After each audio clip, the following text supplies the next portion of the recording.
$250 ವರ್ಷದ ಅಶ್ವತ್ಥಕಟ್ಟೆ ನಾವು 2017ರಿಂದ ನೋಡ್ಕೊಂತಾ ಇದೀವಿ. ಚಿಕ್ಕ ಸಾಯಿಬಾಬಾ ಮಾಡಿದೀವಿ ಮುಂಚೆ. ಇಲ್ಲಿ ತುಂಬಾ ದೊಡ್ಡ ಕಸ ತೊಟ್ಟಿ ಎಲ್ಲ ಕಸ ಇತ್ತು, ಅದೆಲ್ಲ ಎತ್ತಿಸ್ಬಿಟ್ಟು ಕನ್ನಡ ಫ್ಲಾಗ್ ಹಾಕಿ ಆಮೇಲೆ ಇದನ್ನ ಜೀರ್ಣೋದ್ಧಾರ ಮಾಡಿ ಮತ್ತೆ ಇವಾಗ ಹೋದ ವರ್ಷ 2025ರಲ್ಲಿ ಆಂಜನೇಯ ಸ್ವಾಮಿ ಸಾಯಿಬಾಬಾ ದೊಡ್ಡದಾಗಿ ದೇವಸ್ಥಾನ ಕಟ್ಟಿ ಅವತ್ತು ಮಾರನೇ ದಿನ ಇಂದಾನೆ ಪ್ರತಿದಿನ 150 ಜನಕ್ಕೆ ಅನ್ನದಾನ ಮಾಡ್ತಾ ಇದೀವಿ. ಭಾನುವಾರ ಒಂದ್ ದಿವಸ ಮಾಡೋದಿಲ್ಲ.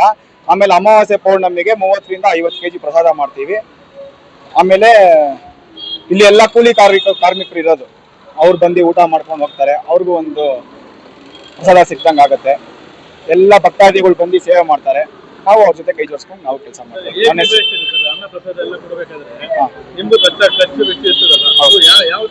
ಎಲ್ಲ ಭಕ್ತಾದಿಗಳು ಬರ್ತಾರೆ, ಭಕ್ತಾದಿಗಳು ಇಲ್ಲ ಅಕ್ಕಪಕ್ಕ ನಮ್ಮ ಫ್ರೆಂಡ್ಸ್ಗಳು ಇಲ್ಲಿ ಯಾರಿಗಾದ್ರೂ ಹೇಳಿದ್ರೆ ನಿಮ್ಮಂತವ್ರು ಬರ್ತಾರೆ, ಅವ್ರನ್ನು ಕೇಳ್ತೀವಿ, ಕೊಡ್ತಾರೆ. ಅವ್ರ ಕೈಯಿಂದ ಏನಾಗುತ್ತೆ ಅವ್ರು ಕೊಡ್ತಾರೆ.